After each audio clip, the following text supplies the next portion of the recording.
Dragon fruit हे जरी नाव इंग्लिशमध्ये ड्रॅगन फ्रूट असं असलं तरी हे भारतात एक नवीन फळ आलेलं आहे. भारतामध्ये नवीन फळ जे काही येत आहेत त्या प्रक्रियेमध्ये ड्रॅगन फ्रूट, पण ड्रॅगन फ्रूटला आपल्या शेजारचा जो देश आहे चायना, चीन, त्याला आपण ड्रॅगन नावाने ओळखतो.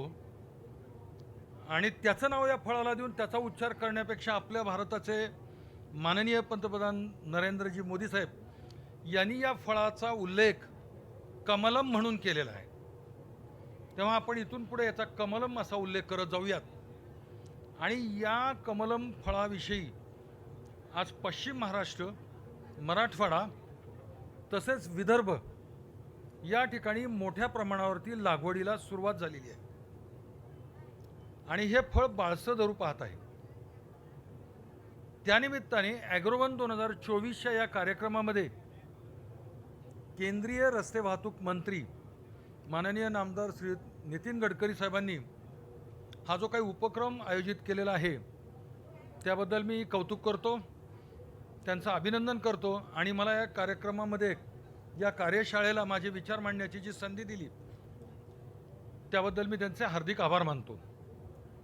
तर जसं मी सांगितलं की हा एक नवीन फळ भारतात आणण्याच्या प्रक्रियेतला पहिला टप्पा आहे.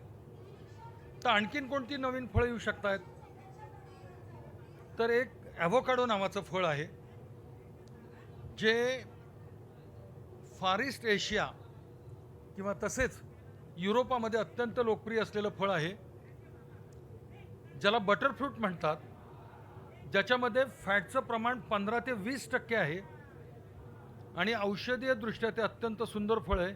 त्या ॲव्होकाडोची लागवड दक्षिण भारतामध्ये फार मोठ्या प्रमाणावरती होत आहे.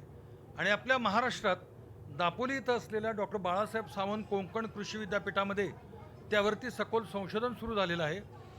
जगातल्या सर्वोत्तम 25 वाणांचा संग्रह तिथं झालेला आहे. ॲव्होकाडो हे 2 नंबरचं फळ. त्यानंतर लिची नावाचं तिसरं फळ बाळसं धरू लागलेलं आहे. आणि कमलम, कमलम ज्याला ड्रॅगन फ्रूट असं इंग्रजीमध्ये म्हणतात, ॲव्होकाडो आणि लिची या फळांमध्ये क्षेत्र वाढत आहे. परंतु या कमलम फळामध्ये 2 कृषी विद्यापीठांनी संशोधन नुकतंच सुरू केलेलं आहे. परंतु केंद्र सरकारच्या कृषी मंत्रालयाच्या अधिपत्याखाली असणाऱ्या भारतीय कृषी अनुसंधान परिषदेची एक संस्था बंगलोर इथं आहे. बंगलोरमध्ये जगातल्या नामवंत 35 जातींचा संग्रह तिथं आहे आणि अत्यंत उत्कृष्ट पद्धतीने तिथं काम सुरू आहे. आणि या कमलम फळांच्या बाबतीत आपल्या पश्चिम महाराष्ट्रात, मराठवाड्यात आणि विदर्भात शेतकरी बंधूंनी ड्रॅगन फ्रूट म्हणजे कमलमचं लिटरेचर म्हणजे साहित्य वाचून दुसरे शेतकरी कशा पद्धतीने याची लागवड करतात त्याचा विचार करून आणि त्यात काही सुधारणा करून आपल्या पद्धतीने कमलम फळाची लागवड करण्याचा प्रयत्न केला आहे आणि ते कमालीचे यशस्वी होत आहेत.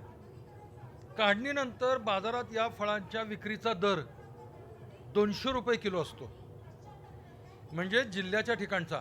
पण तेच तुम्ही फळ जर मॉलमध्ये पाहिलं किंवा सुपर मार्केटमध्ये पाहिलं तर साधारणतः फळ 300 रुपयापर्यंत जातं.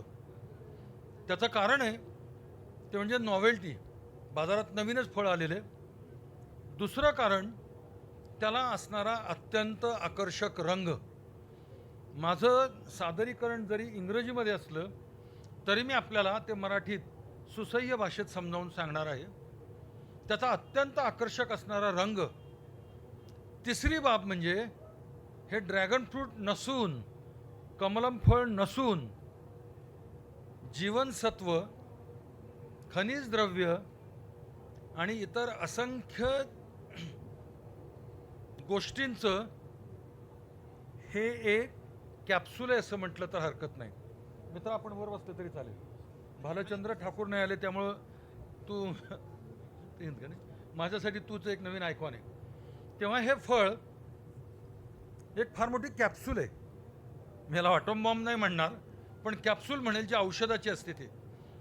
But it looks like A bomb. एका वेगळ्या अर्थाने जरी घेतलं तरी यात अनेक खनिज द्रव्य आहेत, जीवनसत्व आहेत आणि मूलद्रव्य आहेत. आणि एक सुंदर प्रकारचं औषध आहे. मी याचे आरोग्यविषयक जे फायदे ते समजावून सांगणारच आहेत. आपण बराच वेळा बाजारातली औषधं खातो, पण एक जर विचार केला अन्न हेच औषध, ते कसं ते मी नंतर समजावून सांगणार आहे. आता ह्या फळाविषयी लागवडीचं तंत्रज्ञान हे विकसित झालेलं आहे. मी सांगितलं तसं की स्वतः प्रयोग करून इतरांचं पाहून अगोदर उपलब्ध असलेलं साहित्य म्हणजे लिटरेचर वाचून, पण काढणीनंतरचं तंत्रज्ञान मात्र अजून तेवढं विकसित नाही. हे फळ कधी काढायचं, कोणत्या परिपक्वतेला काढायचं, काढणीनंतर याची हाताळणी कशी करायची, त्यासाठी नॅशनल हॉर्टिकल्चर बोर्ड म्हणजे राष्ट्रीय बागवानी मंडळ यांच्याकडनं पॅकिंग शेडसाठी किती अनुदान मिळतं, नॅशनल हॉर्टिकल्चर मिशन म्हणजे राष्ट्रीय बागवानी जी मिशन आहे त्यामध्ये याला कुठल्या सुविधा आहेत, याचं प्री कुलिंग आणि साठवण कशी करायची. आणि बराच वेळा शेतकरी बंधूंना वाटतं प्रगतिशील शेतकऱ्यांचे ड्रॅगन फ्रूट कमलम हे जेव्हा बाजारात येतं तेव्हा 200-300 रुपये किलोचा दर भाव खाऊन निघून जाते, परंतु याचं काढणीनंतरचं जे आयुष्य ते अत्यंत मर्यादित आहे. हे फळ नंतर नाशवंत पावत जातं. अशा वेळेला त्याच्यावरती प्रक्रिया करणं हे क्रमप्राप्त आहे, गरजेचं आहे. आज अनेक प्रगतशील शेतकऱ्यांना बंधू आपण ऐकावं, त्यांना फक्त त्याचं मार्केटिंग माहीत असेल, पण जर योग्य बाजार भाव मिळाले नाहीत आणि फळं जर पक्व होऊन अतिपक्व होणार असतील, अशा वेळेला त्या दूरच्या बाजारपेठांमध्ये जर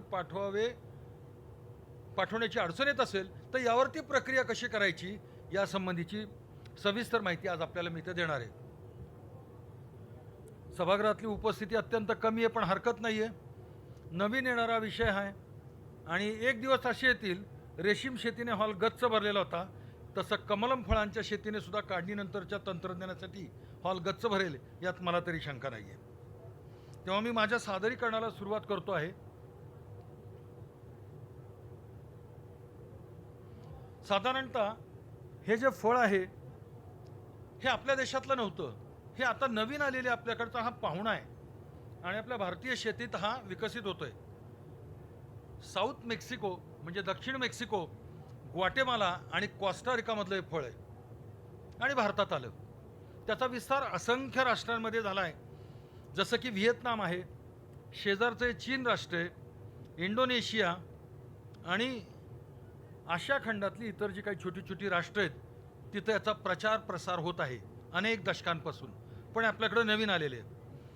भारतामध्ये याची लागवड मोठ्या प्रमाणावर सुरुवात झालेली आहे आणि जी काही यामध्ये प्रगती करणारी राज्य आहेत, क्षेत्र उत्पादन ज्यामध्ये वाढतंय ती राज्य म्हणजे कर्नाटका, गुजरात आणि महाराष्ट्र. भारतातलं जे काही क्षेत्र आहे त्यापैकी या 3 राज्यांमध्ये क्षेत्र 70% एवढ्या प्रमाणात व्यापलं गेलेलं आहे आणि तामिळनाडूसारख्या राज्यामध्ये, केरळामध्ये, छत्तीसगड, ओडिशा आणि पश्चिम बंगालमध्ये या राज्यांमध्ये याचं क्षेत्र वाढत आहे.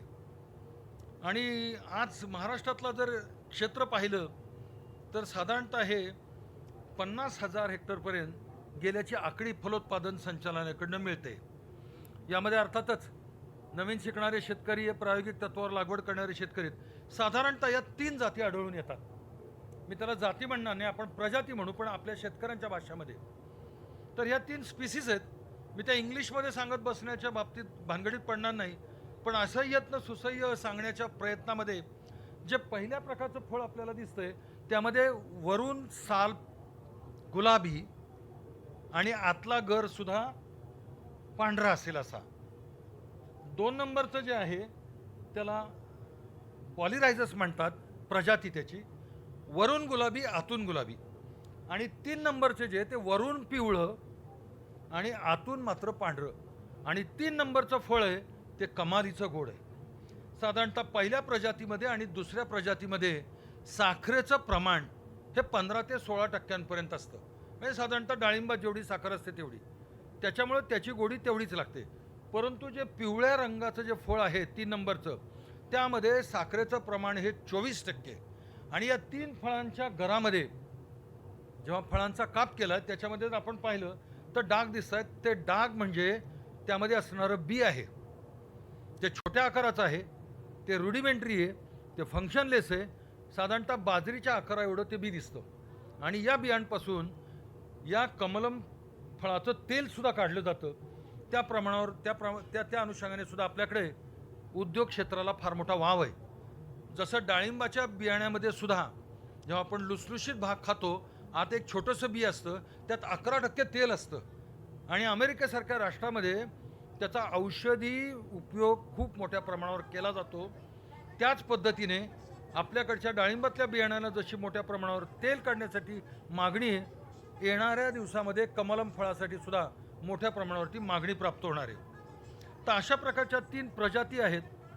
आणि त्यानंतर आपण जर याचं विश्लेषण पाहिलं तर मराठीत मी आपल्याला सांगितलंच आहे, शर्करेचं प्रमाण किती आहे. अनेक खनिज द्रव्यांनी आणि जीवनसत्वांनी परिपूर्ण असे फळ आहे. त्यातल्या त्यात सगळ्यात समृद्ध फळ जर कुठला जीवनसत्व कुठं असेल तर व्हिटॅमिन सी, ज्याची आपल्या शरीराला दररोज गरज असते. आपल्या शरीरामध्ये दररोज आपल्याला 250 मिलीग्राम प्रति 100 ग्रॅम असं व्हिटॅमिन सी खावं लागतं आपल्याला. आवळ्यामध्ये सगळ्यात जास्त आहे 600 मिलीग्राम. पण आपण 100 ग्रॅम आवळा खाऊ शकतो का? नाही, मुश्किलीने एखादा. पेरूमध्ये 250, 100 ग्रॅमचा पेरू आपण एक खाऊ शकतो. पण त्यानंतरचं येणारं फळ म्हणजे हे ड्रॅगन फ्रूट आहे, की जेणेकरून आपली दिवसाची जीवनसत्वाची गरज भागू शकतं. तेव्हा यामध्ये जे कुठले पोषणयुक्त द्रव्य आहेत याचं इथं सादरीकरण केलेलं आहे. मग त्यात साखरेचं प्रमाण मी तुम्हाला सांगितलं तसं TSS जरी पिवळ्या व्हरायटीचा जरी प्रजातीचा 24 असला तर त्यात साखर जवळपास 13% असते. बाकी सगळी फळं कॅल्शियम, लोह, मॅग्नेशियम, व्हिटॅमिन सी आणि व्हिटॅमिन ए द्वारा परिपूर्ण आहेत.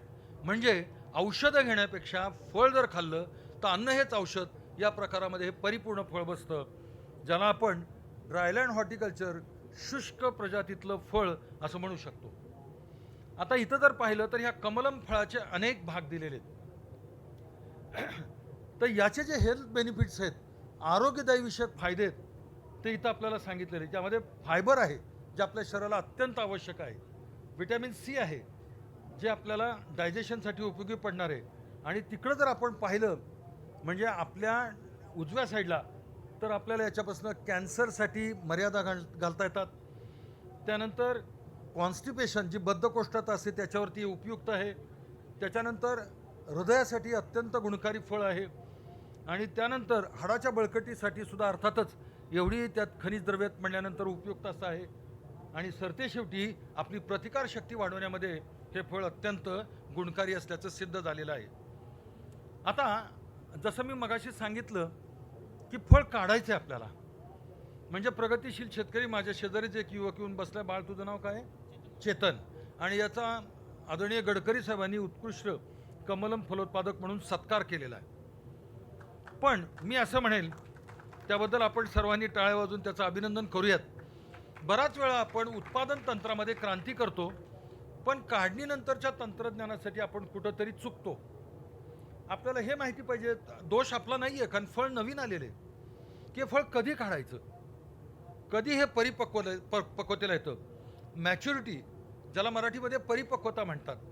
काय मॅच्युरिटी म्हणजे ज्या वेळेला एखाद्या फळाला पूर्ण आकार आलेला असतो, साईज, शेप आणि जवळपास त्याचा विकास झालेला असतो रंगाच्या दृष्टिकोनातनं, तेव्हा त्याला मॅच्युरिटी म्हणजे परिपक्वता आली असं म्हणतो.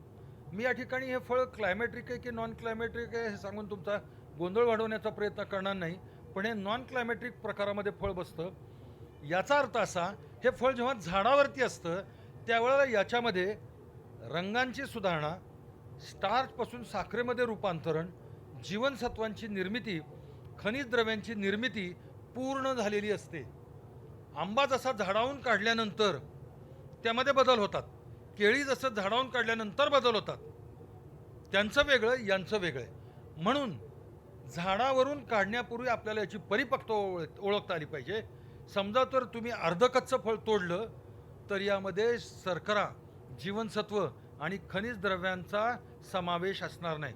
म्हणून अत्यंत काळजीपूर्वक हे फळ तोडलं पाहिजे आणि आपल्याला ते ग्राहकांच्या हातात दिलं पाहिजे. मी एक साधं उदाहरण सांगतो. बाजारामध्ये सध्या सीताफळं येत आहेत. विद्यापीठाचा संशोधन संचालक म्हणून 11 वर्ष परभणीला काम करत असताना आमच्यावरती अत्यंत दबाव आला की तुम्ही या सीताफळाला मान्यता द्या. पण आम्ही त्या सीताफळाला मान्यता दिली नाही. मी त्या व्यक्तीचं आणि त्या वाणाचं नाव सांगणार नाही आहे. परंतु मोठ्या मोठ्या आकाराची सीताफळं येत आहेत. आपल्या डोक्यात सीताफळ नावाची एक कल्पना बसलेली असते, कन्सेप्ट फिट झालेला असतो की त्याला डोळा असा प्रकार नाही आहे, गुळगुळीत साल आहे. म्हणजे गेल्याच आठवड्यात छान सीताफळं मिळाली म्हणून आमच्या घरच्यांनी 2 किलो आणली. फक्त जाता जाता मी एकच बोललो, आळ्यात का नाही बघून घ्या. कारण सीताफळात आळ्या असतील हे आपल्या डोक्यातच कधी येत नाही. आपण ते उकलतून खायला सुरुवात करतो, आळ्या दुसऱ्या दिवशी निघून जातात म्हणा. परंतु आमच्या घरच्यांनी खरोखरच पहिल्यांदा आळ्या होत्या. दोन्हीच्या दोन्ही किलो सीताफळं फेकून देण्याशिवाय पर्याय नव्हता. विद्यापीठातील 4ही संशोधन संचालकांनी सांगितलं होतं की याला मॅगट प्रॉब्लेम आहे, याला मान्यता देता येणार नाही. पण लोकशाही असल्या कारणाने, कोणाचेच कोणावरती नियंत्रण नसल्या कारणाने आणि शेतकऱ्यांचे प्रयत्नसुद्धा आपण स्तुत्य समजून त्यांनाही स्वागत करत असल्या कारणाने आज बाजारामधल्या सीताफळाकडं बघितलं तर खाण्याची इच्छा होत नाही. त्यात ते कच्च्या असताना तोडले जातात, म्हणजे ते फळ पूर्ण अवस्थेत पिकलं जात नाही. ते तरी क्लायमॅट्रिक प्रकारात मोडतं, हे तर नॉन क्लायमॅट्रिक प्रकारात आहेत. म्हणून हे योग्य त्या परिपक्वतेलाच काढलं गेलं पाहिजे. मग काय आहेत परिपक्वतेच्या खुणा, त्या इथं सांगितलेल्या आहेत. ही जर स्लाईड पाहिली आपण, ही जर दर्शिका आपण पाहिली तर साधारणतः माझ्या डाव्या साईडकडनं फळ कसं विकसित होत गेलेलं आहे. म्हणजे जेव्हा परागीकरण होऊन फळधारणा होते तसं फळ तयार होण्यासाठी साधारणतः 30 ते 32 दिवसाचा कालावधी लागतो. काही देशांमध्ये 45 दिवसाचा लागतो. ही फॉरेन स्लाईड आहे आणि त्यामध्ये त्याच्या आकाराचा, रंगाचा, खनिज द्रव्याचा आणि जीवनसत्वांचा कसा विकास होतो, ते वाढत जातं, डेव्हलपमेंट होत जाते, याचं इथं मूल्यमापन केलेलं आहे. त्यातली ही स्लाईड आहे. ही त्याच प्रकारातली, म्हणजे अशा प्रकारचा growth and development studies in dragon fruit, म्हणजे फळांची वाढ आणि त्याचा विकास, कमलम फळ, त्या संदर्भातली ही स्लाईड आहे. आता आपण मूळ विषयाकडे येऊयात की काढणी पश्चात तंत्रज्ञान. आपल्याला वाटतं काढणी म्हणजे काय, तोडायचं आणि ठेवून द्यायचं, तसं नाही आहे. मग काढणीचा पहिला निकष आहे म्हणजे फळ धारणेनंतर हे किती दिवसानंतर फळ काढायचं. तर साधारणतः 30 ते 32 दिवस झाले, म्हणजे 1 महिना झाला की तुम्ही हे फळ बिंदास काढू शकता. म्हणजे आपण हे पूर्ण परिपक्वतेला आलेलं फळ असतं. अरे स्लाईड दाखवा ना, स्लाईड. हां, तर मग आता शेतकऱ्यांना नेमकं समजणार नाही. झाडावरती असंख्य फळं आलेली आहेत, काही पूर्ण आकाराची वाढलेली आहेत, काही मध्यम आकाराची आहेत, काही छोट्या आकाराची आहेत. त्यावेळेला एक सोपा साधा शेतकऱ्यांना समजेल अशा भाषेतला मापदंड म्हणजे याची काढणी मेमध्ये सुरुवात होती आणि साधारणतः जुलैमध्ये संपते. आता याच्यामध्ये तुम्ही सीझन जर अल्टर केला, द्राक्षामध्ये जसं सीझन मॅन्युप्युलेट करतात तर हे महिने पुढे मागं होऊ शकतील. पण साधारणतः मे ते जून याचा सीझन चालतो. 8 ते 10 तोडण्या होतात. या 3 महिन्याच्या काळामध्ये 8 ते 10 तोडणी होते त्याची. आणि साधारणतः याचं जर आपण उत्पादन किती होतं ते पाहिलं तर 4 ते 5 मेट्रिक टन. 4 ते 5 मेट्रिक टन म्हणजे 4 ते 5,000 किलो प्रति हेक्टरी. म्हणजे हेक्टरी कमीत कमी 2 टन म्हणजे 2,000 किलो. आणि आज मी तिला 200 रुपयांनी रेट मोठ्या शहरांमध्ये जातो. पण आपण एवढी अपेक्षा बाळगू नये की प्रत्येक वेळेला माझा माल 200 रुपये किलोनी जाईल. एक वेळ असेल की 100नी जाईल, त्याच्याही पुढे वेळ असेल की 50नी जाईल. आपण त्याला सुद्धा तयार राहिलं पाहिजे, कारण शेवटी ग्राहकाचाही विचार केला पाहिजे. आणि या पद्धतीमध्ये काढणीसाठी आपण कात्र्यांचा वापर केला पाहिजे आणि फळ हे व्यवस्थित अवस्थेत तोडलं गेलं पाहिजे. ते तोडल्यानंतर प्लॅस्टिकच्या क्रेट्समध्ये ठेवलं पाहिजे. काढणीचं शास्त्र एक असं सांगतं की काढणी भल्या सकाळी करायची, कारण मे जूनमधलं हे तापमान, मेमध्ये आपल्याकडं सरासरी 45°C तापमान असतं आणि भर दुपारी जर आपण काढणी केली तर फळाच्या अंगात सुद्धा तेवढीच उष्णता राहते. म्हणून सकाळी जे निम्म्यावरती तापमान असतं त्यावेळेला आपण या फळाची काढणी करायची. कारण याचा पुढचा टप्पा मी आपल्याला सांगणार आहे. याचं आपल्याला प्री कुलिंग करावं लागतं, ज्याला मराठीमध्ये पूर्वशीतकरण म्हणतात. ते 4 ते 6°C तापमानाला करतात. मग मला सांगा, मी जर भर दुपारी 45°C तापमानाला जर फळ काढलं उन्हाळ्यात मे महिन्यामध्ये आणि हे जर प्री कुलिंगमध्ये शिफ्ट केलं तर 45°वरून 4°वर यायला जास्त वेळ लागेल की सकाळचं जे 20° तापमान असतं 20वरून 4वरती यायला जास्त वेळ लागेल. कोणत्या तापमानाला जास्त वेळ लागणार आहे? 45. त्यामध्ये आपली प्री कुलिंगची ताकद खर्च होणार आहे, इलेक्ट्रिसिटी जास्त लागणार आहे. म्हणून काढणी ही नेहमी सकाळच्या संदर्भात करायची. आता तुम्ही म्हणाल सकाळी कशी काढणी करायची? मी तुम्हाला एक वेगळं उदाहरण सांगेल. पश्चिम महाराष्ट्रातले द्राक्ष उत्पादक शेतकरी निर्यातीसाठी फळांची काढणी करताना पहाटे 3:30 ते 4 पासून काढणी काढतात. ती फेब्रुवारीत सुरुवात होते, मार्चला सुरुवात होते, कारण त्यावेळेला मार्चमध्ये तिथलं तापमान दिवसाचं दुपारचं 35° असतं, पण पहाटेचं तापमान हे 16° असतं, म्हणजे जवळपास निम्म तापमान असतं. तेवढीच त्यांची रेफ्रिजरेशनची ताकद कमी खर्च होते, खर्च कमी येतो, फळं लवकर थंड होतात. म्हणून काढणी ही सकाळी करायची. काढणी ही सिकेटरच्या साहाय्याने किंवा कात्रीच्या साहाय्याने करायची, चाकूच्या साहाय्याने करायची. काढल्यानंतर फळं प्लास्टिक क्रेट्समध्ये ठेवायचे आणि पॅकिंग शेडमध्ये आणायचे. Packing shed, pre cooling shed, grading packing शेडसाठी जसं मी मगाशी सांगितलं, राष्ट्रीय फलोद्यान मंडळ किंवा राष्ट्रीय बागवानी बोर्ड हिंदीमध्ये किंवा इंग्लिशमध्ये नॅशनल हॉर्टिकल्चर बोर्ड किंवा नॅशनल हॉर्टिकल्चर मिशनमध्ये शेतकऱ्यांना 50% अनुदान आहेत. आपण आपल्याकडं पॅकिंग शेड बांधू शकता. अशा रीतीने त्याचा काढणीचा पहिला भाग पूर्ण करायचा आहे. त्याच्यानंतर मी सांगितल्याप्रमाणे आपल्याला जर अनुदान मिळालं तर आपण ही फळं पॅकहाऊसमध्ये आणायची आणि त्याचं उर्वरित संस्करण करायचं आहे. आता ज्या शेतकऱ्यांनी नुकतीच सुरुवात केलेली आहे, बाग लावली आहे आणि लगेच NHBकडं प्रस्ताव टाकला आहे, तर लगेच त्याच वर्षी पैसे मंजूर होतील असंही नाही आहे, एका दुसरं वर्ष लागेल. पण तोपर्यंत तरी आपण हे टेम्पररी शेड आपलं जिथं असेल, शेतामध्ये जिथं आपण आडोसा केला असेल, टेम्पररी शेड उभं केलं असेल, त्या शेडमध्ये आणायचं आणि नंतर त्याचं पॅकिंग सुरुवात करायची.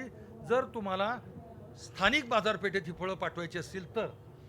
आणि अशानंतर हे करत असताना पॅकहाऊस ऑपरेशनमध्ये यामध्ये काही वेळेला फळांना कीटकांचा उपद्रव झालेला असतो, काही फळं म्हणजे इन्सेक्ट इन्फेक्टेड असतात, काही फळांना बुरशीचा प्रादुर्भाव झालेला असतो किंवा काही फळं वेड्या वाकड्या आकाराची येण्याची शक्यता नाकारता येत नाही, त्याला डिफॉर्म फ्रूट्स असं म्हणतात.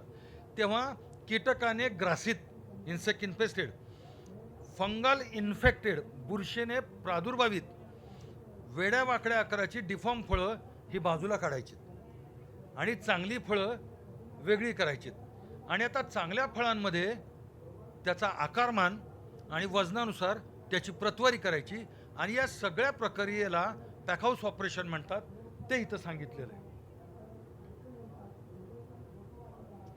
नंतरचा प्रकार आहे म्हणजे ग्रेडिंग, म्हणजे प्रतवारी करायची. जसं हे माझ्या अंदाजाप्रमाणे हे फळ चेतनजी 400 ग्रामच्या वजनाच्या वरचे फळ असणार आहे. हां, तर अशा प्रकारची फळं आहेत. हे मोठ्या मोठ्या बाजारपेठांसाठी म्हणजे मुंबई, पुणे, कलकत्ता, बँगलोर, दिल्ली यासाठी आपण पाठवू शकतो, ज्या ठिकाणी याला चांगले दर मिळतील. आणि आजकाल अशा प्रकारचा व्यवसाय करणारे, ऑक्शन विकत घेणारे, ऑप्शन घेणारे, बागा विकत घेणारे, ते सुद्धा तुम्हाला ऑन फार्म शेतावरती याच्या चांगल्या किमती देऊ शकतील, या माझ्या मनात तरी शंका नाही आहे. 1300 ग्रामपर्यंत एक फळ गेलं. परंतु मी तर एक सल्ला देणार आहे की असं फळ घेण्याच्या भानगडीत पडू नये.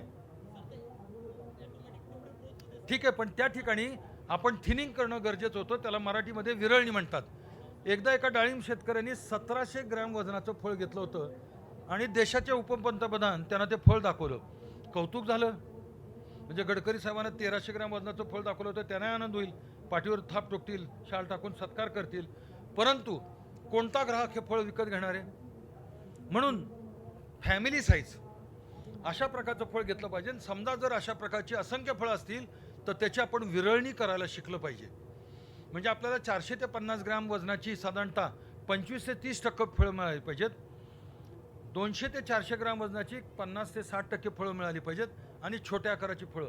अशा प्रकारचं आपणच आपल्या झाडाचं आर्किटेक्ट केलं पाहिजे, आपणच आपल्या झाडाचे आरेखक बनलं पाहिजे आणि त्या प्रकारे फळांचं उत्पादन केलं पाहिजे आणि त्याची प्रतवारी केली पाहिजे. आता इथं प्रतवारीमध्ये 3 ग्रेड येतात, A, B, C. साधारणतः 400 ग्रॅम वजनावरचं फळ म्हणजे हे A ग्रेडचं फळ आहे. म्हणजे चेतन आपलं गाव कुठलं आहे? हां, सावनेरमधले इथे A ग्रॅमचं फळ आहे आणि आकर्षक फळ आहे.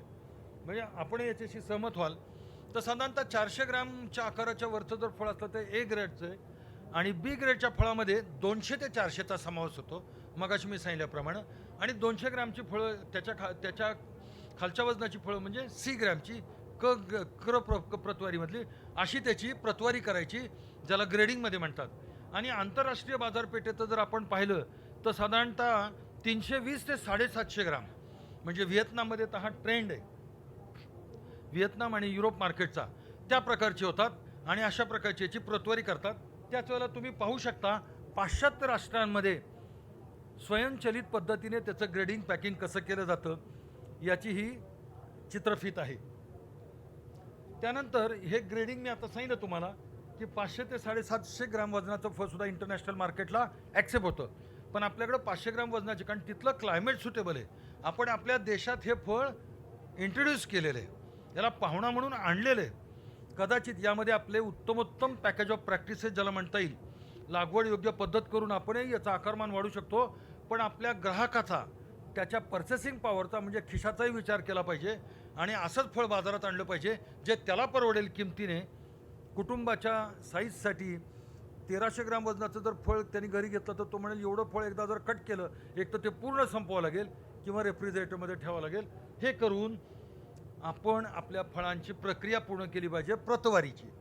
त्यानंतर पॅकिंग करत असताना कॉरिगेटेड फायबरबोर्ड बॉक्समध्ये साधारणतः 18 फळं, 14 फळं किंवा 16 फळं अशा प्रकारचं पॅकिंग केलं पाहिजे. स्वयंचलित पद्धतीने पॅकिंग कसं होतं ते इथं दाखवण्यात आलेले आहे.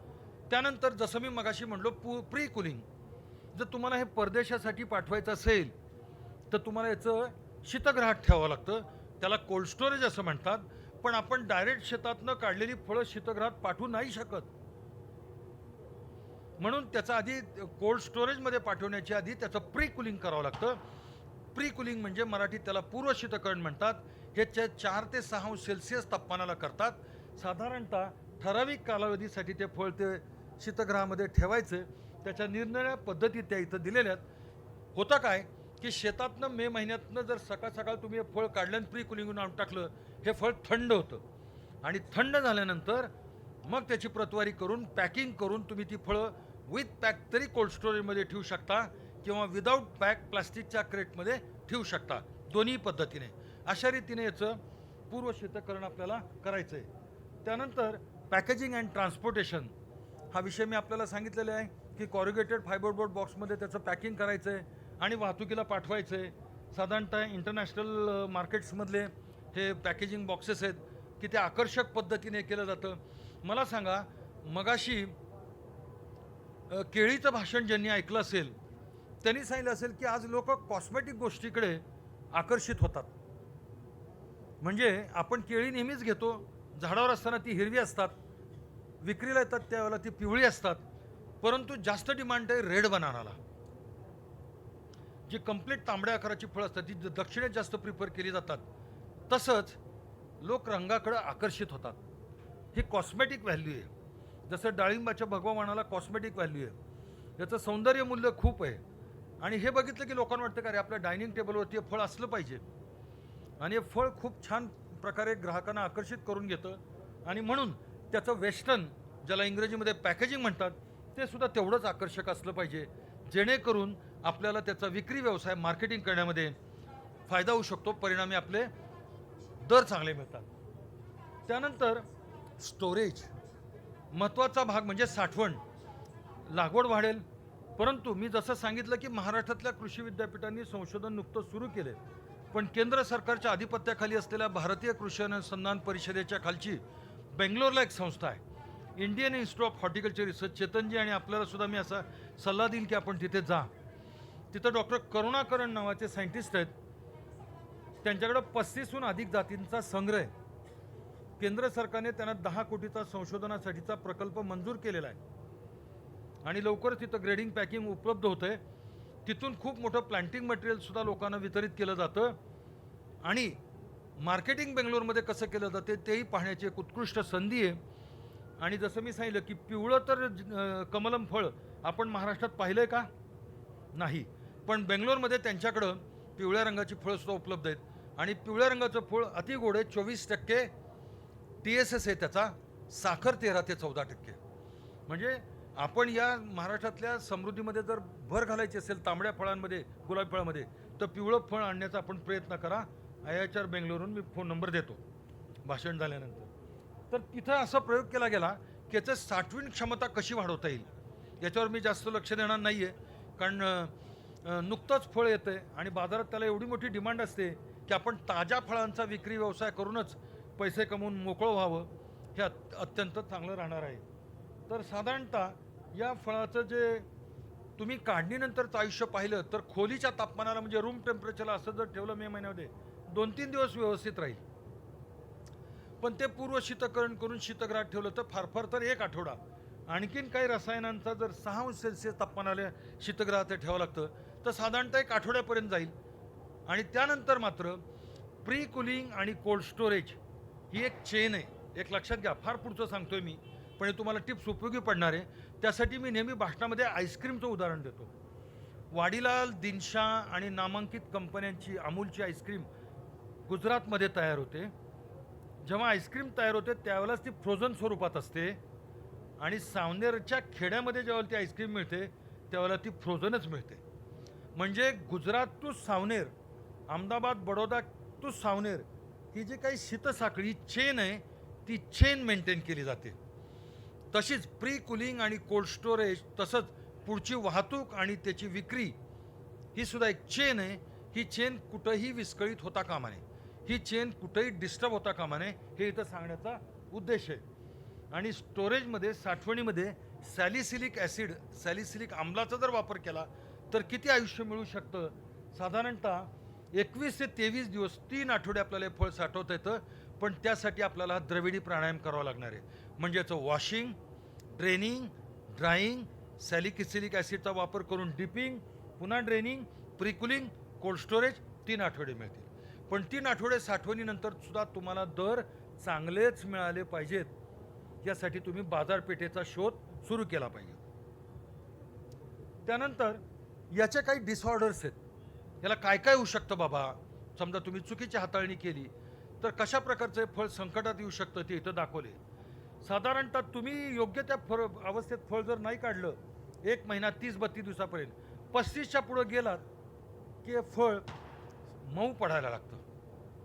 जे सॉफ्टनेस त्याचा वाढतो, त्यातलं कॅल्शियममुळंच याचे स्टिफनेस असतो. कॅल्शियम रिडक्शन व्हायला सुरुवात होतं आणि ते सॉफ्ट व्हायला सुरुवात होतं आणि त्यानंतर हे फळ स्प्लिट होतं, तडकतं, याच्यामध्ये स्प्लिट होते. म्हणून योग्य त्या वेळेला तुम्ही याची हाताळणी केली पाहिजे. आणि यदा कदाचित जर तुम्ही जास्तीत जास्त सिंचन दिलं खूप दिवसाचा गॅप पडल्यानंतर तेव्हासुद्धा हे फळ तडकतं. त्यानंतर काही प्रकारचे रोग आहेत. साठवणीचं तापमान हे 6 अंश सेल्सिअस तापमानाच्या जर खाली गेलं तर त्याला चिलिंग इंजुरी येते. ते फळ खाण्यायोग्य राहत नाही आहे आणि अशा प्रकारच्या अनेक डिसऑर्डर्स म्हणजे त्याला व्याधी होत राहतात. आणि मग त्यानंतर काही बुरशींचा त्याच्यावरती प्रादुर्भाव होतो, जसं झॅन्थोमोनास आहे, त्याच्यावर तांबडे ठिपके येतात आणि ते फळ नाशवंत होतं, ॲस्परजिलस. आता प्रोसेसिंगकडे वळूयात आपण. म्हणजे ज्या बेंगलोरला माझं नेहमी जाणं येणं असतं, आपल्या दोघांनाही माझं सांगणं राहील, त्यांनी याच्यापासून पावडर केली. मी पावडरच्या स्लाईडवरती येतो. पण त्या पावडरचा वापर करून आमच्या हस्ते केक्सचं कटिंग केलं गेलं. म्हणजे याची पावडरसुद्धा गुलाबी रंगाची आकर्षक पावडर होते आणि त्याचा केकसुद्धा जसा चॉकलेट केक असतो तशा पद्धतीचा गुलाबी केक तयार होतो. म्हणजे कन्झम्पशन, त्याला व्हॅल्यू ॲडिशन म्हणतात, त्याला मूल्यवर्धन म्हणतात. त्यानंतर याचा मिल्कशेक अप्रतिम, किंवा याचा पल्प अत्यंत सुंदर. त्या स्लाईडे मी तुम्हाला दाखवतो. म्हणजे एक वेळ अशी येणार आहे, म्हणजे फार पुढचं भविष्य सांगतो मी, काही भविष्यवाला नाही आहे, परंतु जर उद्या उत्पादन जास्त वाढलं आणि बाजारातल्या किमती जर ढासळल्या तर आपल्याला प्रक्रियेला जाण्याशिवाय पर्याय नाही. मग याच्यापासून आपल्याला उपपदार्थांची निर्मिती म्हणजे बाय प्रॉडक्टची निर्मिती करता येते. तुम्हाला त्याचा पल्प करून त्याचा जॅम जेली तयार करता येईल, त्याची रेसिपी तर आहे, पावडर तयार करता येईल. एवढंच काय, वरती जे कॅलॅक्स दिसतात, ह्या कॅलॅक्स म्हणतात त्याला इंग्लिशमध्ये, किंवा ही साल आहे, याची चॉकलेट्स मी खाल्लेली. म्हणजे फळ कट करण्याची सुद्धा एक सिस्टीम आहे. म्हणजे अखंड साल बाजूला काढून गरम पाण्यात ती उकळून साखरेच्या पाकामध्ये याला 8 दिवस ठेवून कट करण्याचे सुंदर चॉकलेट्स. कधी कल्पना तरी वाटते का आपल्याला सालीपासून चॉकलेट? येस, अशा प्रकारचं अत्यंत छान संशोधन तिथं केलेलं आहे. याच्यातनं महिलांना उद्योग उभे करता येतील, अनएम्प्लॉईड यूथ म्हणजे जे सुशिक्षित बेरोजगार आहेत त्यांनाही याचा उपयोग करता येईल या व्यवसायाचा, आणि आपल्याला 4 पैसे अधिक कमवता येतील. तर अशा पद्धतीने एवढंच काय, याच्यापासून कॉस्मेटिक्स सगळे जे फेस लोशन्स आहेत, बॉडी लोशन्स आहेत ते बनवता येतात. आणि हे फळ कॅप्सूलमध्ये सुद्धा याची पावडर करून, कारण यात व्हिटॅमिन सी आहे, व्हिटॅमिन ए आहे, कॅल्शियम आहे, मॅग्नेशियम आहे, आयरन आहे, औषधी गुणधर्म म्हणून सुद्धा ग्राहकांना दररोज हेल्थ सप्लिमेंट्स म्हणून घेण्यासाठी स्कोप आहे. तर अशा प्रकारचे इथं याच्या प्रोसेस प्रॉडक्टबद्दलची माहिती दिलेली आहे. जसं मी आपल्याला सांगितलं की तसे फळ जर आपण, जसं बाजारात मी आणि माझा मित्र गेलो आणि द्राक्ष दिसली कलर्ड ग्रेप्स, तिथंच घेतली, उभ्या उभ्या खाल्ली. तसं डाळिंब नाही खाता येत. केळी खाऊ शकतो आपण, चिकू खाऊ शकतो, तसं डाळिंब नाही खाता येत, हे पण नाही खाता येत. मग डाळिंबच्या बाबतीत जसं डाळिंबाच्या खाण्यायोग्य भागाला एरिल्स म्हणतात, गुलाबी दाणे जे असतात, डाळिंब फटकट करून ते एरिल्स बाजूला करून थर्मोकोलच्या कपामध्ये ते 100-100 ग्रॅमचे पनेट्स तयार करून त्याचं प्री कुलिंग करून त्याचं स्टोरेज आणि मार्केटिंग मुंबईमध्ये चालू आहे. त्याला मिनिमल प्रोसेसिंग म्हणतात. एक्झॅक्टली त्याच पद्धतीने या चित्रफितीमध्ये तुम्ही पहा, खाली वरती फळांची साल काढून खाली फळं दिसत आहेत तुम्हाला, त्याचे छोटे छोटे कट पीसेस एक ठेवलेले आहेत. आणि विमान प्रवासामध्ये उद्या वेगळा दिवस वाटायला नको, कर्नाटकातल्या ड्रॅगन फ्रूट्स कमलम असोसिएशन असे प्रयत्न सुरू केलेत, निरनिळ्या विमान कंपन्यांना संपर्क साधून आमच्या फळांचे कट पीसेस घ्या आणि तुमच्या ग्राहकांना द्या. कारण यात न्यूट्रिशन आहे, नॉवेल्टी आहे, नाविन्य आहे, हे फळ आधीपर्यंत नव्हतं. अशा प्रकारचा याचा बिझनेस वाढवता येतो. याला मिनिमल प्रोसेसिंग म्हणतात. पहा, फळांचा ज्यूस जो आहे तो किती अट्रॅक्टिव्ह वाटतोय. आंब्याचा जसा रस आहे, आंब्याचं जे पेय रेडी टू सर्व बेवरेज, ते जर ग्लासमध्ये ठेवलं आणि आपण दुरून जर पाहिलं तर आपल्याला सांगावं लागत नाही आंब्याचं पेय, आपल्याला लगेच ओळखू शकतं. पपयाचं सुद्धा तसंच आहे, डाळिंबाचं सुद्धा तसंच आहे. तसंच कमलम फळापासून केलेला ज्यूस किती अट्रॅक्टिव्ह दिसतो. काल सीताफळावर तिथं एक व्याख्यान झालं श्याम गट्टानींचं, आणि त्यांनी कुल्फी आणली होती. सीताफळापुरती थोडं विषांतर होते. 20 वर्षापूर्वी आम्ही संशोधन केलं आणि शेतकऱ्यांना प्रद्युक्त केलं. आज तो बिझनेस सर्रास झालेला आहे. तुम्ही म्हणताल तुम्ही काय सांगताय नवीन, पण 20 वर्षापूर्वी तुम्ही गट्टांनींनाच विचारा काय परिस्थिती होती.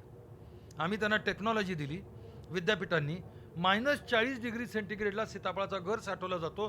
आज त्या घरापासून रबडी तयार होते, मिल्कशेक तयार होतो, कुल्फी तयार होते, आईस्क्रीम तयार होते. मुंबईसारख्या ठिकाणी हाजी अलीला सीताफळाच्या मिल्कशेकचा एवढाच ग्लास फक्त 200 रुपयाला आहे. आणि कमलम फळाला सुद्धा असेच दिवस येणार आहेत, कारण मुंबईसारख्या शहरात नॉवेल्टी आहे. मुंबईमध्ये प्रचंड पैसा आहे, त्यांची पर्चेसिंग पॉवर खूप आहे. फक्त आपल्याला लक्षात पाहिजे की त्यांच्या खिशातले पैसे आपण कसे काढून घ्यायचे, म्हणजे आपलं फळ त्यांच्या हातात देऊन, अशा प्रक्रियेच्या बाबतीत. तर अशा प्रकारनं अशा प्रकारचा ज्यूसचा इथं रेसिपी दिलेला आहे. नंतर मी जसं सांगितलं, इंडियन इन्स्टिट्यूट ऑफ हॉर्टिकल्चर रिसर्चने त्यांचं नो-हाऊ आहे याच्यावरती, उत्कृष्ट प्रकारची याची पावडर तयार केली आहे. आणि या पावडरपासनं अनेक पुडिंग्स तयार केलेत, बेक्ड प्रॉडक्ट. तुम्हाला त्या शेवटच्या स्लाईडमध्ये त्याचा केक दिसतोय, ड्रॅगन फ्रूट म्हणजे कमलम पावडरच्या. आणि ही पावडर हे करून त्यांनी, मी तुम्हाला सांगितलं की केक तयार केला होता. आणि ही पावडर जर उद्या निरनिळ्या पाउचेसमधनं विक्रीला येणार आहे. आपण आपल्या घरीसुद्धा थंड पाण्यामध्ये जर ही पावडर मिक्स केली तर आपल्या घरी आलेल्या पाहुण्यांना ही सर्व करू शकतो. तेव्हा पावडरचे अत्यंत उपयोग आहेत. आणि याच्यापासून आपल्याला दीर्घकाळपर्यंत ॲल्युमिनियमच्या पाउचेसमध्ये ही पावडर साठवून ठेवता येते. याचा जाम तयार करता येतो. त्याप्रमाणे कँडी, जसं मी तुम्हाला सांगितलं की चॉकलेट, ज्याला इंग्लिशमध्ये कँडी म्हणतात, पहा त्या फळांच्या साली कशा काढल्यात, त्याची इथं सर्व रेसिपी दिलेली आहे. आणि खालच्या प्लेटमध्ये ते चॉकलेट ठेवलेत, खायला अत्यंत छान लागतात. म्हणजे आता कुठलाही भाग वेस्ट होत नाही आहे.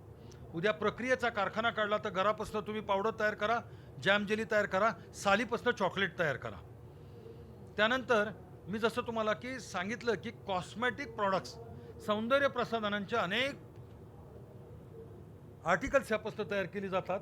ते म्हणजे फेशियल किट आहे. आज सौंदर्य प्रसाधनांचे पार्लर्स अनेक ठिकाणी आहेत. तेव्हा कमलम पावडरच्या, मराठीमध्ये त्याला भुकटी म्हणतात, पण मी शुद्ध मराठीत भाषण करण्याचा प्रयत्न करतोय. भुकटी म्हटलं तर तुमच्या लक्षात येणार नाही, म्हणून मी पावडर हा इंग्रजीतला शब्द जो मराठीत रूढ झाला आहे तो सांगितला आहे. त्यामुळे फेशियल किट आहे. लिप बाम म्हणजे लिपस्टिकमध्ये सुद्धा याचा वापर होतो आहे. त्यानंतर शॅम्पू आणि सर्वात महत्त्वाचं म्हणजे शॉवर जेल हा कमलम फळापासून होतो. तसंच ब्युटी क्रीम आणि हेअर क्रीम हे बाजारामध्ये युरोपामध्ये असलेले प्रचलित पदार्थ आहेत.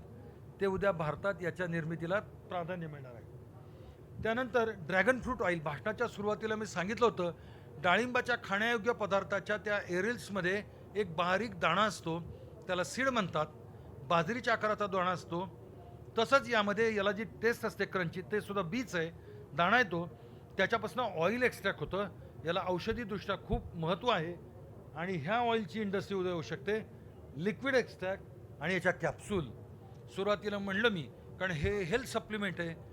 उद्या ह्याच्यातनं तुम्हाला विटॅमिन ए, सी आणि अनेक प्रकारचे खनिज द्रव्य मिळणार आहे. तेव्हाच्या कॅप्सूल्स विक्रीसाठी जसं युरोपात आहेत तशा आपल्याकडे उपलब्ध होतील. आणि या ठिकाणी मी सरते शेवटी कमलम फळावरती माझे विचार मांडून मी इथं थांबतो. आणि मला वाटलं होतं की रेशीम शेती हाऊसफुल झाला, तिकीट मिळायची मारामार होती, म्हणजे इथं खुर्ची मिळणार नाही, माझ्या पिक्चरला कोण येतंय. पण आज हॉल 80% तरी भरला आहे. आपण सर्वांनी जे भाषण इथं ऐकून घेतलं, धन्यवाद. आणि पुनश्च एकदा आदरणीय गडकरी साहेबांनी आणि आमचे प्रेरणास्थान डॉक्टर सी डी माई साहेबांनी मला इथं जी संधी दिली त्याबद्दल त्या दोघांचे सुद्धा धन्यवाद मानून माझे 2 शब्द इथं मी थांबवतो. जय हिंद, जय महाराष्ट्र, धन्यवाद. धन्यवाद सर. या ठिकाणी माननीय डॉक्टर दत्तात्रय वासकर सरांनी ड्रॅगन फ्रूटची काढणी पश्चात तंत्रज्ञान या विषयावर अत्यंत सुंदर सादरीकरणातून सखोल माहिती, म्हणजे जी की आतापर्यंत म्हणजे अगदी खूप कमी शेतकऱ्यांपर्यंत पोहोचलेली असेल, त्याचं वेगवेगळे त्याचे उपयोग सौंदर्य प्रसाधनात असो की त्याच्या आपल्या औषधी पदार्थांमध्ये असो की खाण्यासाठी असो, वेगळे पदार्थ त्यांचं कशा पद्धतीने ते बनवल्या जातं याची अत्यंत उपयुक्त अशी माहिती या ठिकाणी दिलेली आहे. त्याकरिता ॲग्रोविजन फाउंडेशनतर्फे त्यांचे पुनश्च मी आभार मानते. आणि यानंतर याच विषयावर अजून आपल्याला माहिती देण्यासाठी आपल्यासोबत आहेत या डॉक्टर भालचंद्र ठाकूर सर. हे अत्यंत उच्च विभूषित असून यांची ड्रॅगन फ्रूटची लागवड केल्याचे म्हणजे शेती ही गेल्या 20 वर्षापासून करत आहेत. त्याचप्रमाणे गेल्या 17 वर्षापासून यांनी आंबे लागवडसुद्धा केलेली आहे. आणि या म्हणजे उच्च विभूषित असे हे शेतकरी आपल्याला या ठिकाणी मार्गदर्शन करण्यास उपलब्ध झालेले आहेत. तरी मी त्यांना विनंती करते की त्यांनी येथे येऊन आमच्या शेतकऱ्यांना मार्गदर्शन करावे. धन्यवाद मॅडम. मला खूप सारखं बोलण्यासारखं नाही राहिलं, कारण आमचे गुरु डॉक्टर वासकर सरांनी भरपूर तुम्हाला विषय सांगितले. फक्त मी 20 वर्षापासून ड्रॅगन फ्रूट कमलमचं उत्पादन घेतो आहे आणि आज माझ्याकडे 90 एकर क्षेत्रामध्ये ड्रॅगन फ्रूट आहे, मध्य प्रदेश, छत्तीसगड आणि महाराष्ट्र मिळून. तसंच मी जवळपास फळ आणि भाजीपाल्याची शेती एकूण 1000 एकरच्या जवळपास करतो आहे. आणि मी उच्च शिक्षित, म्हणजेच जर मी कुठं नोकरी केली असती तर माझे खूप मित्र मोठ्या मोठ्या पदावर विद्यापीठामध्ये आहेत आणि मी शेती व्यवसाय निवडलेला आहे. माझे वडील समोर बसलेले आहेत, ते पंजाबराव कृषी विद्यापीठातले सेवानिवृत्त शास्त्रज्ञ आहेत. म्हणजेच मला PDKVचा मुलगा असंच समजला जातो. आणि नंतर डॉक्टर KD ठाकूरमुळं प्लांट पॅथॉलॉजी असोसिएशनचा मेंबर, ऑफिस बेअरर असल्यामुळं चारही विद्यापीठाशी जवळचा संबंध आहे. आणि सर, तुमच्याचकडनं मी आंब्याच्या सर्व सॅपलिंग्स म्हणजे स्टिक्स घेतल्या आणि आमच्या क्षेत्रात गोंदियाला जवळपास 101 व्हरायटीज आंब्याच्या लावलेल्या आहेत. आणि अवॅकॅडोचं फळ पण घेतो आहे. 20 वर्षापूर्वी ड्रॅगन फ्रूट जसं नवीन होतं तसं आमच्या गरीब क्षेत्रात, गोंदियाचं क्षेत्र तुम्ही आम्हाला झाडीपट्टी किंवा गरीब समजतात, याला एक ओळख आमच्या गडकरी साहेबांच्या मार्गदर्शनाखाली आणि आपले ॲग्रोविजनचे जे मार्गदर्शक आहेत डॉक्टर CD माई सर, ते आमचे गुरु आहेत. आणि ह्या सर्वांच्या सान्निध्यात राहून यावर्षी मी एक्झिबिशन ठेवलं होतं आणि डॉक्टर सी डी माई सरांना बोलावलेलं होतं आणि त्याच्यात त्यांनी बघितलं की मियाझाकी आंब्याचं आपण उत्पादन घेऊ शकतो. नूरजहा 5 किलोचं आंब्याचं फळ बघितलं. असे विविध आंब्याचे फळाची एक्झिबिशन ठेवली होती. आता ह्यावेळी मी तुम्हाला डॉक्टर साहेबांनी जे सांगितलं त्याच्यातच नवीन नवीन पद्धतीने कसं उत्पादन घेऊ शकतो ते मी तुम्हाला सांगेन. नेक्स्ट. अच्छा, मीच नेक्स्ट करतो, ठीक आहे. ड्रॅगन फ्रूटची माहिती सरांनी दिली म्हणून मी याच्यात जास्त डिटेल जाणार नाही. बघा, आपल्याकडे 45 डिग्री तापमान जातो आणि या 45 डिग्री तापमानाला आपण ड्रॅगन फ्रूटचं उत्पादन कसं घेऊ किंवा महिन्यामध्ये फ्रूट घ्यायचे आहेत तर मायक्रो क्लायमेट कसं तयार करायचं. तर माझी जी लागवड आहे मी सुरुवातीला 10 बाय 10ला केली. सुरुवातीला लागवड 10 बाय 10वर केली, मग 10 बाय 8वर केली, काही ठिकाणी 10 बाय 6वर केली आणि नंतर मला कळलं की याच्यात मला जास्तीत जास्त नफा घ्यायचा असेल तर याच्यात लागवड आत्ता मी करतो आहे 12 बाय 10वरती. म्हणजे रो टू रो 12 फूट आणि प्लांट टू प्लांट 10 फूट. त्याच्यात मधामध्ये आमचं ट्रॅक्टर चालू शकतो. त्याच्यात मधामध्ये मी 2 लॅटरल टाकल्या सबसर्फेस आणि तिथं मी लॉन लावले. त्याच्यामुळं मायक्रो क्लायमेट तयार होतो, सॉईल इरोजन होत नाही कारण की भरपूर पाऊस येतो आमच्याकडे. 1500 मिलीमीटरपर्यंत पाऊस येतो तर सॉईल इरोजन होत नाही आणि मधात मला कॅनोपी मेंटेन करायला सोयीचं जातं. ही रिंग सुरुवातीला आम्ही 2 फुटाची करत होतो. आता ही जी रिंग केली त्याला मला किंमत 200 रुपये यायची. ही जी रिंग केली हिचं वजन आहे फक्त 1200 ग्रॅम. तर ही आपल्याला मॅन्युफॅक्चर करून 100 ते 120 रुपयापर्यंत पडते. कारण आणि फक्त एकच स्टिक मला त्याची पोलपासून बाहेर काढायची आहे. इथं वापरताना जो पोल वापरतो तो पोल 7 फूट हाईटचा वापरायला पाहिजे. 2 फूट जमिनीच्या आतमध्ये जाईल आणि 5 फूट वरती राहील. आणि शक्यतोवर प्री स्ट्रेस पोल घ्या. तुम्ही बघा इलेक्ट्रिकचे पोल झुकून जातात पण कधी तुटत नाही. हा झाड तुमच्याकडे 25 वर्ष राहणार आहे. तिथं जो तार मधातला वापरला जातो तो 2 मेट्रिक टनाच्या तणावाने वापरला जातो. असा पोल मी इलेक्ट्रिक पोल बनवणाऱ्या कंपनीकडनं बनवून घेतो. लोकांना पण सांगतो कारण की नेहमी आर्द्रतेमध्ये असतो, एरियल रूट असतात. तर तुम्हाला माहिती पडेल जेव्हा कॅनोपी वाढेल आणि नेमकं पोल पडला तर तुम्हाला परवडण्यासारखं नसणार. खूप सारखी किंमत नसते त्याची, पण 10-20% जरी किंमत जास्त आली तरी प्री स्ट्रेस पोल वापरायला पाहिजे. नर्सरी ठीक आहे, नर्सरी सर्वीकडे मिळतात त्याच्यावरती काय जास्त बोलणार नाही. मधात जे लॉन लावू शकतात त्यांनी लॉन लावावी किंवा ज्यावेळी मे महिन्यामध्ये हार्वेस्टिंगला येतो तेव्हा मधात नॅपियर गवत लावा ज्याला गरज असेल. ज्यांना मका पाहिजे असेल त्यांनी मका लावा, ज्यांना स्वीटकॉर्न पाहिजे असेल त्यांनी स्वीटकॉर्न लावा. पण अशा पद्धतीनं पण आपण मायक्रो क्लायमेट तयार करू शकतो मधात दुसरं पीक लावून, ज्याच्यामुळं तुम्हाला प्रोडक्शन घेण्यामध्ये सोयीचं ठरेल. हे बघा, फ्रुटिंग स्टेजला आल्यानंतर फळं एकदम पांढरे असतात. कमलम नाव देण्याच्या मागे डॉक्टर करुणाकरन साहेबांना मी भेटलेलो आहे. 3-4 मीटिंग्स झाल्या जॉईंटली जेव्हा त्यांच्याकडे प्रोजेक्ट यायचा होता आणि तिथून आम्ही सांगितलं की याला काहीतरी देसी नाव द्यायला पाहिजे. आणि डॉक्टर करुणाकरन साहेबांनी त्या IHR बँगलोरनी सजेस्ट केलं तेव्हा कमलम नाव आलं आणि कमलम नाव हे प्रचलित करायचं आहे म्हणून याच्यापुढे आपण त्याला कमलमच म्हणू. आणि सर अजून सांगतो, आम्ही जे उत्पादन घेतो आहे, माझे एक 20 वर्षापूर्वीचे यूट्यूबला व्हिडिओ आहे, तिथं मी म्हटलेलं होतं बाबा 5 लाख 10 लाख कमवून आणि मी लागवड करेल म्हणून तुम्ही विचार करू नका. तुम्ही विचार करा वर्षाला ₹1,00,000 प्रति एकड़ मिळाले तरी पुरे आहेत, बरोबर ना. आणि असं प्रॅक्टिकल विचार केला तुम्ही तर तुम्ही शेती करण्यात यशस्वी होणार. तर माझं उत्पादन एव्हरेज उत्पादन येतो 3ऱ्या वर्षापासून 10 टन, 8 ते 10 टन प्रति एकर. हे मी एव्हरेज घेतो आहे. सरांनी सांगितलं मिनिमम आणि सरांनी सांगितलं एव्हरेज लोकांकडनं सर्वांसाठी. पण आपण 8 ते 10 टन उत्पादन घेऊ शकतो आणि आपण उत्पादन मे महिन्यापासून डिसेंबर महिन्यापर्यंत घेऊ शकतो. याला जी न्यूट्रिशनची रिक्वायरमेंट आहे ती खतं आपण देत राहायला पाहिजे जेणेकरून आपल्याला त्याच्यात जास्तीत जास्त नफा मिळेल.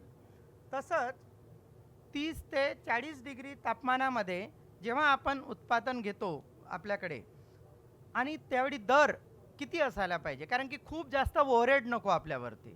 खूप जास्त आपण पैसे घ्यायचे आणि त्या रासायनिक कंपन्यांना द्यायचे किंवा नवीन नवीन प्रयोग करून पैसे दुसऱ्यांनाच द्यायचे, असं नाही करायचं. तर 30 रुपये कमीत कमी दर असला तरी तुम्हाला परवडेल अशासारखं उत्पादन घ्यायला पाहिजे. माझा आता ऑफ सीजनला 100 रुपयापर्यंत जातो होलसेल मार्केटला, कारण की आम्ही ट्रक भरून पाठवतो भारतभर, आणि कधी कधी ऑफ सीजनला 30 रुपये किलोपर्यंत जातो. आणि 30 रुपये किलो विकूनसुद्धा मी प्रति एकर खर्च कापून 1,00,000 रुपये वाचवतो. आणि तो उद्दिष्ट ठेवून होतकरी तरुणांनी सुद्धा विचार करायला पाहिजे. आता आम्हाला मोठी शेती असल्यामुळं प्रॉब्लेम आहे, पण हा मुलगा 4 एकरमध्ये लागतो आणि तो 300 रुपये किलोपर्यंत विकतो. ब्रँडिंग करून इथं शेतकरी जे विचार करत असतील, 50,000च्या नोकरीसाठी आपण इकडे तिकडे फिरतो. 5 एकर जरी शेती असली तुम्ही घरी, तर तुम्ही वर्षाला 50,000 रुपये वाचवू शकता. आणि इंटरक्रॉप पण सुद्धा करू शकता, कारण की मला इथं मायक्रो क्लायमेट आपल्याला तयार करायचा असतो. तर तुम्ही इंटरक्रॉपिंग करू शकता. आणि पुढचे दिवस असे यायला पाहिजे, उत्तम शेती, मध्यम व्यापार आणि कनिष्ठ नोकरी.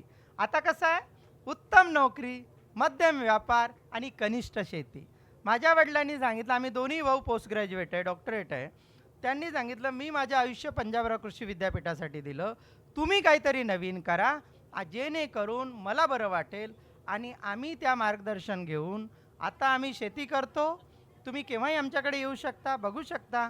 आणि धन्यवाद देतो, गडकरी साहेबांचा 15वा वर्ष आहे, ते सतत हे काम करतात. याच्यापूर्वी पण मी एकदा ॲग्रोव्हिजनमध्ये ड्रॅगन फ्रूटवरती भाषण केलेलं होतं. ह्या बर्ड येतात त्याच्याविषयी साहेबांनी सांगितलं. जास्तीत जास्त फ्रूट कसं घ्यायचं तेही साहेबांनी सांगितलं. न्यूट्रिशन सांगितलं. असं जेव्हा फ्लावरिंग येतो आणि असा जेव्हा फूल दिसतो तेव्हा आपल्याला फार बरं वाटते, बरोबर आहे ना. हा सकाळी एकदम खिललेला असतो आणि नंतर दिवसा मग थोडा कोमेजलेला असतो. तर सर्व शेतकरी ह्या क्षेत्रात कमलमचे उत्पादन मोठ्या प्रमाणात घेऊ शकतात. त्याला विविध पद्धतीचं आपण उन्हापासून वाचवण्यासाठी प्रयोग करू शकतो. हा फुल ग्रोन प्लॉट आहे. कधी कधी बरं ड्रीपमध्ये आम्ही त्याचे वेगळे वेगळे प्रयोग केले. त्याला गोल ड्रिपर लावून पाहिला बघा सिंगलला, कधी पॅरेलल 2 ड्रीप लावले. आणि जे विदर्भामध्ये जे शेतकरी शेती करतात त्यांनी कचरा येऊ नये म्हणून चांगली मल्चिंग म्हणजे तणस घ्यायची, मस्त त्याची मल्चिंग करायची, कचरा येत नाही.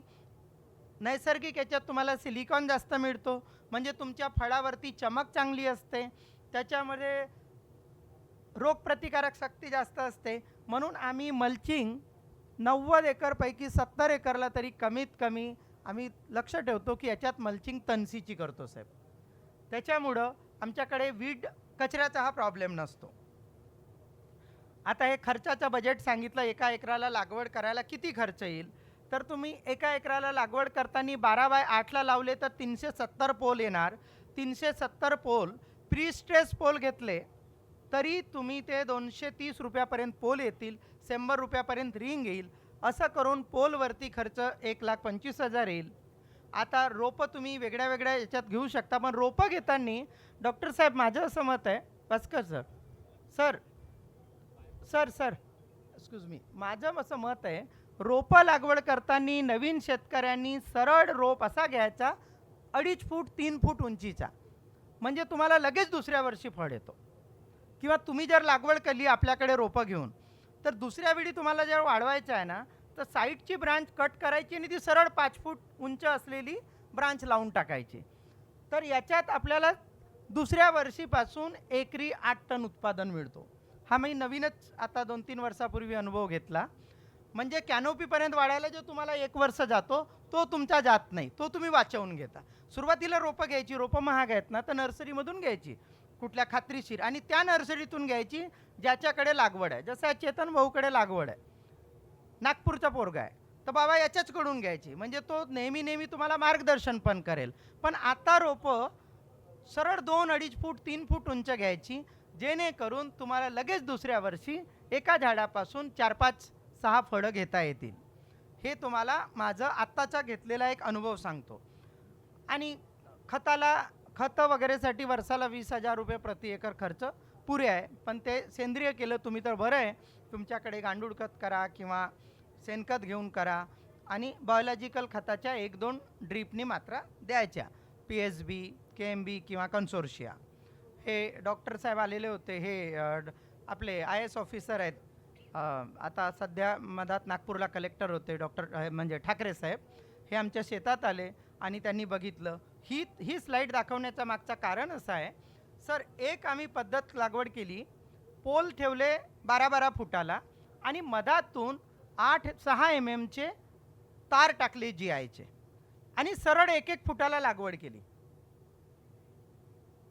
म्हणजे एका पोलला 4 बाजूला नाही, एका फुटाला 1-1 झाड आणि त्या ताराला बांधत नेलं आणि तारावरून मग कॅनोपी दोन्ही बाजूला पसरवली. हा एक नवीन प्रयोग केला. हा एक 30 एकरमध्ये केलेला आहे. पण माझं आत्ताचं आणि ह्या प्रयोगानंतरचं सुद्धा खंबीर मत आहे की आपण लागवड करताना पोलवरच करा. एका पोलवर 4 झाडं लावा. झाडं 3-4 फूट 5 फूट उंचीचे घ्या आणि जी रिंग लावतो सुरुवातीला 2 फूट डायमीटरची करत होतो, ती रिंग 1 फूट डायमीटरची करा फक्त. आणि एक झाड त्याच्यातून बाहेर निघालं की मग त्याला ब्रांचेस येऊ द्या. तर ती रिंगवरती येणारा खर्च कमी येतो. असं करून आपण खर्च कमी करू शकतो आणि उत्पादन जास्त घेऊ शकतो. याच्याविषयी तुम्हाला अजून काही मार्गदर्शन पाहिजे असलं तर तुम्ही आरामात फोन करा. मी माझा नंबर इथं दिलेला आहे. मी फक्त सकाळी 5 ते 7च्या वेळातच फोन उचलतो. Morning 5 to 7. अन्य वेळात शेती करत असतो. आता याच्यानंतर आपण काही चर्चासत्र घेऊ. डॉक्टर साहेब काही प्रश्न विचारतील.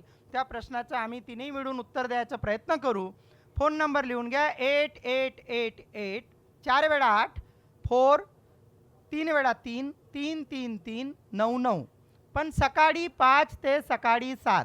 अन्य वेळेत मी फोन उचलत नाही. मी माझ्या झाडांसोबत बोलत असतो आणि माझी मिसेस असतो. याविषयी काही फोन असले तर फोन करा.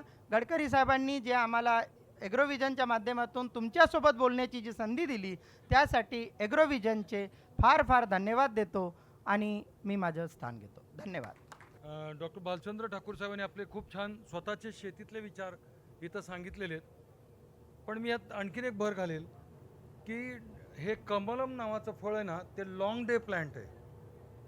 म्हणजे तुम्ही पाहिलं असेल दिवस 24 तासांचा असतो. साधारणतः आपण असं गृहीत धरतो की 12 तासाचा दिवस आणि 12 तासाची रात्र. पण वर्षभर तसं नसतं. हिवाळ्याच्या दिवसामध्ये दिवस हा छोटा असतो आणि लवकर दिवस मावळतो. आता पहा, थोड्या वेळाने 5-1 वाजता सगळं मावळायला सुरुवात होईल. Long day plant, short day plants असे प्रकार पडलेले आहेत. हे लॉंग डे प्लांट आहेत. म्हणून बंगलोरच्या ज्या मी उल्लेख केला तिथं डॉक्टर करुणाकरांनी एक छान प्रकल्प केलेला आहे. हिवाळ्याच्या दिवसामधलं फलोत्पादन घेत असताना त्यांनी त्यांच्या बागेमध्ये लाइटिंगची व्यवस्था केली आणि त्यांनी प्रकाश देण्याची व्यवस्था केल्यामुळे ते नोव्हेंबर, डिसेंबर, जानेवारीमध्ये सुद्धा फळांचं उत्पादन फार चांगल्या पद्धतीने घेऊ शकतात. हे एवढं मला इथं ॲड करायचं. धन्यवाद सर. डॉक्टर भालचंद्र ठाकूर सरांनी देखील या ठिकाणी काही प्रश्न असतील तर विचारा. प्रश्नांसाठी फक्त 5 मिनिटाचा कालावधी दिला जाईल. आपले पुढचे वक्ते या ठिकाणी उपस्थित आहे. तरी कृपया कुणाला प्रश्न विचारायचे असेल तर पटपट एकानंतर एक हात वरती करून आपले प्रश्न थोडक्यात विचारावे. माईक द्याल प्लीज.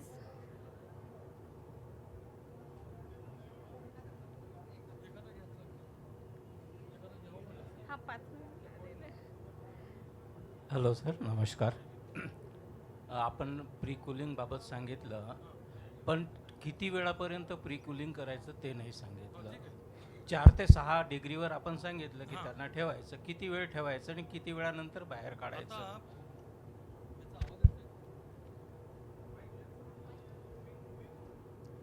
हे जे भाषण होतं ना, ते शेतकरी थोडेसे विचारवंत, काही बाहेर थकलेत म्हणून बसायला आलेले शेवटच्या रांगेमधले, यातलं जे सत्य असेल ते त्यांच्यासाठी होतं.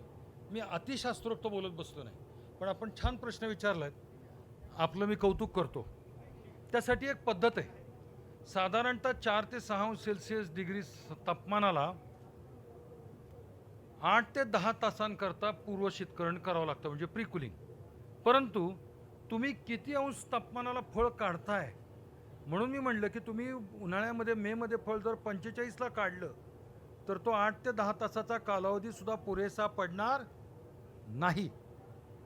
आणि मग ते फळ थंड झाले का नाही कसं ओळखायचं, तर देर आर टेम्परेचर्स, इंग्लिश समजते, इन्फ्रारेड थर्मामीटर्स आहेत.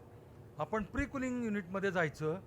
समजा तुम्ही जर फळ कॉरिगेटेड फायबरबोर्ड बॉक्समध्ये पॅक केले असतील तर विदाऊट ओपनिंग कॉरिगेटेड फायबरबोर्ड बॉक्सच्या जर तुम्ही इन्फ्रारेड थर्मामीटर धरला तर तुम्हाला आत किती तापमान आहे ते कळू शकतं.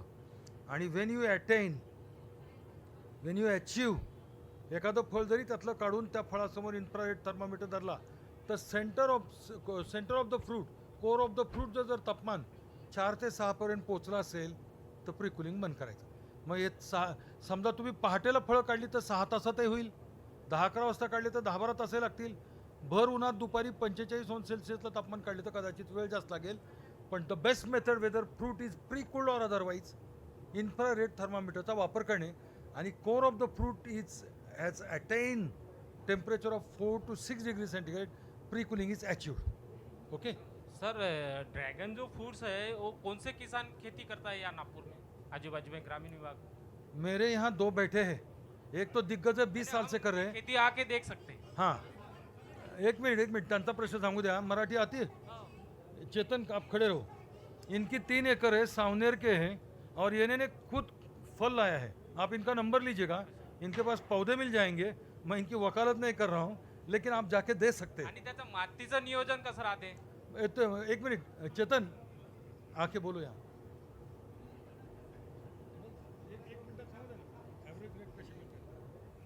या माझं नाव चेतन वंजारी आहे. मी सावनेर नांदागमुख इथे राहतो आणि मी 3 वर्षापासून ड्रॅगन फ्रूटची शेती करत आहे.